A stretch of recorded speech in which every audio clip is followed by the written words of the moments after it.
Bonjour à tous les citoyens du monde et bonjour à vous tous, mes très chers compatriotes de la République du Congo. Moi, c'est Maman Grace. Une fois de plus, aujourd'hui, je viens m'adresser à M. Serge Oboa, qui est un général nommé par Sassou Nguesso. Il est le patron de la Direction générale de la sécurité présidentielle. Depuis plusieurs jours, nos jeunes tombent sous les balles de ce monsieur Serge Oboa. Nos jeunes sont traqués comme des bêtes sauvages par la DGSP.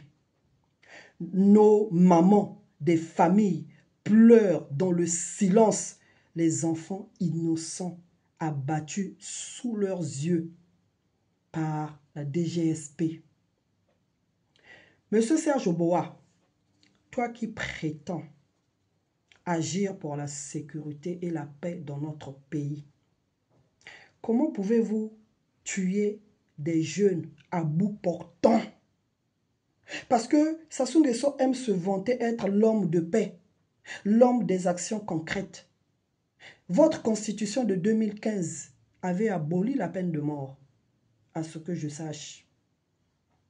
Mais comment pouvez-vous parler de paix alors que des jeunes meurent sans jugement? Explique-moi. Et depuis 2 jours, tu as décidé que tous ceux qui font les taxis motos là, ce sont des motos volées. Donc, il faut les casser. Donc, tu as lancé une nouvelle opération de la destruction des taxis motos. Alors que c'est grâce à ce business de taxis motos que nos jeunes ont réussi à trouver une activité qui les permet de vivre. Déjà au Congo, les Congolais ne vivent plus. Les Congolais survivent. Monsieur Serge Oboa, sache-le, que le peuple congolais, on a assez de la peur. On a assez du sang des innocents versé. On a assez de vos abus. Dans un pays où 60% de notre jeunesse est au chômage, un chômage imposé, parce qu'il n'y a aucune politique pour accompagner nos jeunes. Vous avez échoué avec l'année de la jeunesse, l'année 2024. Nous sommes à la fin de 2025. Vous n'avez pas créé les 100 000 emplois promis à nos jeunes. Maintenant, nos jeunes se débrouillent à cause de ce commerce-là. Vous venez, vous détruisez. Sans préavis, sans vérification. Donc, tu te lèves comme un animal en train de s'aimer la désolation. Serge Oboa, sache-le, que chaque jeune que tu as battu alors qu'il était innocent, chaque moto que tu as détruit à tort, chaque mère que tu as fait couler ses larmes, c'est une plaie ouverte sur le cœur de la nation congolaise. Et un jour, le sang des innocents que tu es en train de verser, ça criera très fort, même l'histoire entendra. Je viens te rappeler, souviens-toi de l'histoire de Mobutu Sese Seko. Il y a eu une année lorsque Mobutu était au sommet de sa gloire. Mobutu a décidé d'en finir avec les handicapés. Ils sont allés prendre les handicapés, ils étaient quand même nombreux. Hein? Ils ont embarqué les handicapés dans un avion. Ils ont dit aux handicapés, voilà, on va visiter le Zaïre vu du ciel. Les handicapés étaient contents, ils ont été embarqués, nombreux. Une fois arrivés sur le fleuve Zaïre, on les a poussés, lâchés dans le vide. Ils sont tous morts dans le fleuve Zaïre. Monsieur Serge Oboa et son équipe se sont rendus à Djambala, ils ont fait la même chose. Des jeunes ont été arrêtés, embarqués dans un hélicoptère. Une fois arrivés à haute altitude, les jeunes ont été poussés dans les forêts. Tout ce qu'on fait ici-bas, on le paye ici-bas. Tout cela, mes amis, intervient juste après l'assassinat d'un certain monsieur Paul Obambi, qui est proche du pouvoir en place. Parce que ces jeunes délinquants qu'on appelle bébés noirs sèment la terreur dans notre pays depuis plus de 10 ans. La police de Jean-François Ndenge n'a jamais été capable de les neutraliser.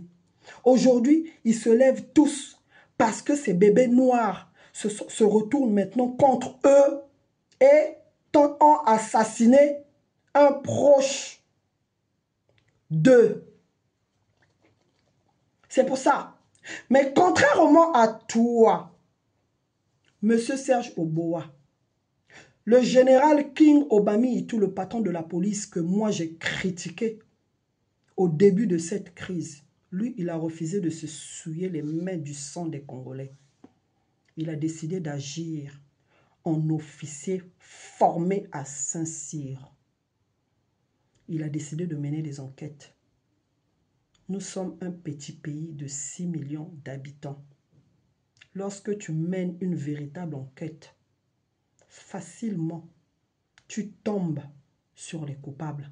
Ça a duré combien de temps depuis que ce crime a été commis? Je ne pense pas 1 mois. Hein? Aujourd'hui, la police a mis la main sur les coupables. La police les a confiés entre les mains de la justice. Le procureur Okonga Kala, comme il adore les one-man show, il nous a présenté les coupables. Ils ont reconnu les faits. On connaît désormais leur identité et leur visage. Ces coupables ont même expliqué leur mode opératoire. Dans mes précédentes vidéos, j'ai bien précisé que c'était des règlements de compte entre vos écuries. Aujourd'hui, on sait que Paul Obambi a été trahi par son propre neveu qui a signalé au bébé noir qu'il y avait de l'argent chez son oncle. Aujourd'hui, comme Serge Oboa a relégalisé la peine de mort au Congo, nous attendons que ces jeunes soient exécutés. C'est 7 jeunes. Voilà, vous attendez quoi? Bino ba Congolais obo finga kibisoa. Oh bino bolingi bakuluna. Bon senga maintenant na Serge Oboa aboma pe ba 7 wana o bakangi. Bon senga ye aboma bango. Et parmi ces vrais coupables qui ont reconnu les faits, il y a des militaires. Nous, on vous a dit ici, non, que les Koulouna étaient dans la police. Des Koulouna s'étaient déguisés en policiers et commettaient des atrocités dans le pays. Vous n'avez rien fait, hein, quand ça ne vous touchait pas, quand ça touchait les Congolais lambda. Il y a des militaires dans la police. Il y a des militaires parmi ces Koulouna. Il y a même un récidiviste qui a été jugé et condamné pour avoir assassiné le sous-préfet du département de la Bouenza. On ne comprend pas aujourd'hui comment il s'est retrouvé en liberté. Comme on le sait tous, dans notre pays, la justice est une justice corrompue, surtout avec Bininga. C'est la corruption à outrance. Les coupables se retrouvent toujours en liberté ou en fuite, en exil aujourd'hui. Des gens jugés et condamnés se retrouvent en exil. Comment? Il n'y a que eux-mêmes qui savent. Pourquoi? Parce que ces vrais Koulouna risquent de dénoncer les Koulouna en col blanc qui les envoient commettre ce genre d'atrocité. Et eux, ils ne voulaient pas. Oboa ne voulait pas, en fait, arrêter les vrais coupables. Sinon, ils sont tous dans la merde. Les vrais Koulouna en col blanc qui ne veut pas arrêter lui. Les noms seront révélés. Il faut éviter ça. C'est pour ça qu'on s'acharne maintenant sur des innocents. En tout cas, monsieur Okonga Kala, on attend l'exécution de ces 7 jeunes-là. Yo Serge Oboa, le lakisi que tu es un homme fort.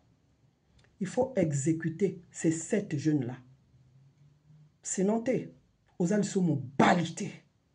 Voilà, un homme fort protège les faibles. Voilà, Un vrai patriote, il ne détruit pas, il construit. Lelo ozo détruire. Oyo ezali source ya ba revenu ya ba Congolais. Ba Congolais ba na kati ya misère moko chronique pour na système na bino. Ba jeune Congolais baza ennemi ya système na bino te. Baza ba victime ya système na bino.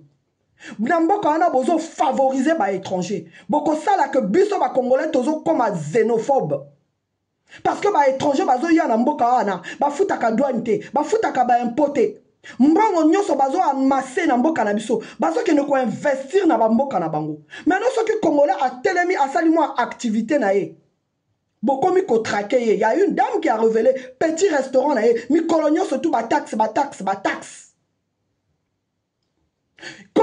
Étranger moko ayaki aboma ki Sephora na wesoana oaki incapable on laksa que yo oza elombe mobali ba étranger bazo boma ba Congolais et nous demandons que ba étranger nyonso bazo boma ba Congolais bazala rapatrier avec interdiction de remettre leurs pieds au Congo. Toko kende nango siko ndenge wana. Un homme en uniforme, mission na ye ezali ya ko protéger ba innocent, ba citoyen ya mboka na ye et non de les exécuter. Lelo bosuki wapi bo boma biso bato wana tozo zela bo boma bango soki boza mibali